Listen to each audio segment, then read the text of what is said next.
Okay, so the first thing I want everyone to do is take a big breath. Because I'm talking about stress, and I don't even know why, because I know none of you have ever felt stressed out, right? I know. The reason I'm talking about stress is right now it's estimated that between 60 and 80% of doctors' visits are from stress-related illness. And we know the classics. We know the ulcer from the high-stress executive, the heart disease, the cancer, but we're seeing everything from TMJ, headaches, PMS, irritable bowel syndrome. Almost everything you can think of is affected by our stress. But what is stress? What's the definition of stress? We've all felt it. We've seen its effect on people. The definition of stress is a perception that demands are going to exceed your resources. A threat, real or imagined. And what's great about that definition is it's a perception. A perception that demands are going to exceed your resources. Because if the demands didn't exceed your resources, it wouldn't be stress, right? You'd be able to handle it. Old stress was easy. It was a real threat. You'd walk around the corner, there'd be a bear, you'd have this fight or flight response, this cascade of hormones. Then the threat would go away and you'd sleep.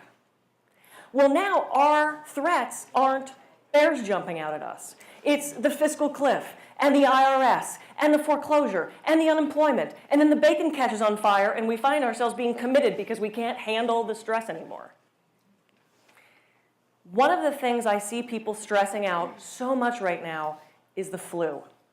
And with the flu, I have heard people say everything from, well, I haven't gotten it yet, to, well, I get sick every winter no matter if I take the shot or not, to, don't get near me, you're going to get me sick.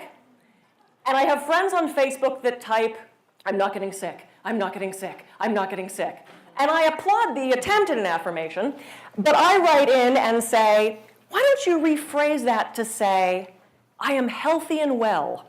My immune system is strong and resilient. And they always reply with a little smiley face, and I don't know if they're mocking me or if they're truly happy at what I'm saying to them. But inevitably, I see them pass that along to friends. That, to me, is the joy of social media. And that, to me, is the power of affirmations. Studies show we can actually boost our immune system by changing our language. It's estimated that we have about 60,000 thoughts a day, and that 50,000 of those are negative. That's 80% negative thoughts, which to me translates to 80% negative results.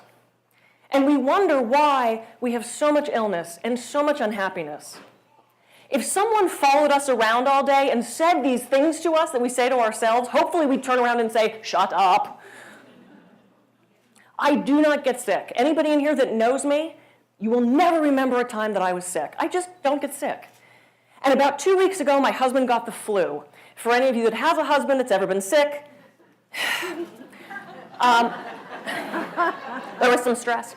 But what's interesting about stress is we can't control stress, right? Stress is not the problem. I'm here to tell you stress is not the problem. The problem is our response to the stress. And that we have control over, because can you control the fiscal cliff? No. Can you control the traffic? No. Can you control the person in front of you that's going really, really slow when you have to get somewhere? Can you control the woman in line at the post office that has to flip through 30 pages of stamps before she picks the kittens? She's been in front of you all, I know, and you're standing there going, oh, I just have to mail my mortgage. We can't control any of that. What we can control are our thoughts. That's where the affirmations come in. I do this a lot when I'm about to fall asleep. I fall asleep quickly and easily. I wake up feeling refreshed.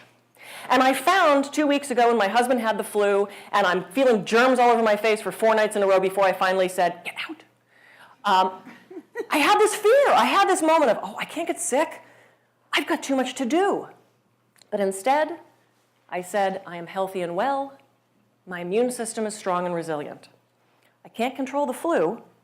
I can control my own immune system. The other thing I did was visualize. I learned to visualize when I was 14 years old. I was in a summer stock production of Oklahoma. And I was in rehearsal. We were just about to open. And I felt that tickle, you know, that tickle that means something's coming. And I was sitting in rehearsal and I was doing this kind of thing. And in the cast with us was this little Chinese man. And he said, are you feeling okay? And I said, oh, I've got a sore throat, and I feel like I'm starting to get sick, and I'm really scared because we open next week, and this is my big debut. And he said, well, do you visualize? And I'm thinking, I'm 14. I don't know. And I said, I don't think so. And he goes, well, do you daydream? And I said, oh, yes. And I'm an only child, so I can talk to myself really good, too. He said, perfect. This is perfect. He said, go home tonight, and when you're laying in bed, visualize your immune system. He said, have you seen those movies where the cavalry comes rushing over the hill to save the day and there's horses? And I went, oh, yeah. He goes, okay, that's your immune system. There's a space behind your heart, which I now know to be the thymus gland, and it produces white blood cells. He said, picture those white blood cells rushing to the area and doing battle with the illness. And I thought, okay. So I got home that night, and I had a tale going. There were cannons and horses, and the white blood cells rushing to my throat, and I fell asleep somewhere during this. And I woke up the next day, no sore throat, no illness, and I was amazing as chorus girl number 3 in Oklahoma. Studies show that visualizing not only boosts our immune system, it heals wounds quicker, both surgical and accidents. It can shrink tumors. It can lower your blood pressure, all by daydreaming. We do it all the time. We've all gotten 3 exits past where we're supposed to be and went, oh, where was I? We can go away really easily. I healed a vertebrae that was cracked in my back from visualizing. This is why I don't get sick. You can do it too. The brain does not recognize what's really happening and what we're fantasizing about. So right now, I could have you guys think of the most stressful thing you've experienced, and your body will start to have a stress response. Your heart rate will go up, your blood pressure will go up, your higher brain functioning will cease, digestion slows. This is why stress is such a problem. Our reaction to it is causing physiological changes. We age quicker. You guys have watched every president that's ever been elected look like utter hell after 4 years. Because of the stress levels.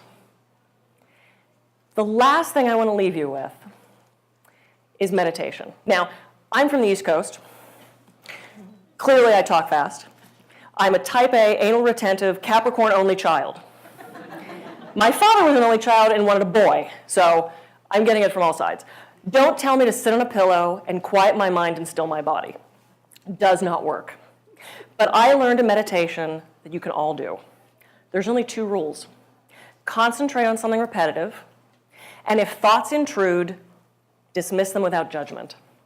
And when I learned that, I had this big piece of paper, and I'm like, okay, give me all the rules, and I'm ready to write more about the tongue goes a certain place, and you look up, and you do the finger thing. There were no other rules. So if I may, I would love to give you this gift of a mini meditation. So I'm going to have you close your eyes. And what we're going to use as our repetitive concentration is our breath. So I'm going to have you pay attention to your breath, whether it's the rise and fall of your chest or the feeling of the air going in and out of your nostrils. And you're not trying to change your breath, just observing to see what it's doing. That's going to be our focal point. And on your next inhale, I want you to think, I am. And on every subsequent inhale, I want you to think, I am. And if thoughts float through, dismiss them without judgment. They're not important. And on your next exhale, I want you to think, at peace. And on every subsequent exhale, I want you to think, at peace. I am at peace. And what this is doing for you is it's lowering your blood pressure. It's slowing your heart rate and your respiratory rate. It's boosting your immune system. It's readying your brain for higher functioning. So you're ready to learn right now. You're focused. And it slows the genetic effect of aging. Yeah. Bunch of heads perked up at that. Studies show people who invoke the relaxation response through yoga, tai chi, laughter, meditation, visualization, affirmations, genetically age slower than those who are stressed. If thoughts float through, dismiss them without judgment. I am at peace. I do this in the car, in traffic. Please don't close your eyes in that situation. In line at the post office when the woman's trying to pick her stamps. Before I speak, before I do radio shows, before I sit down to write.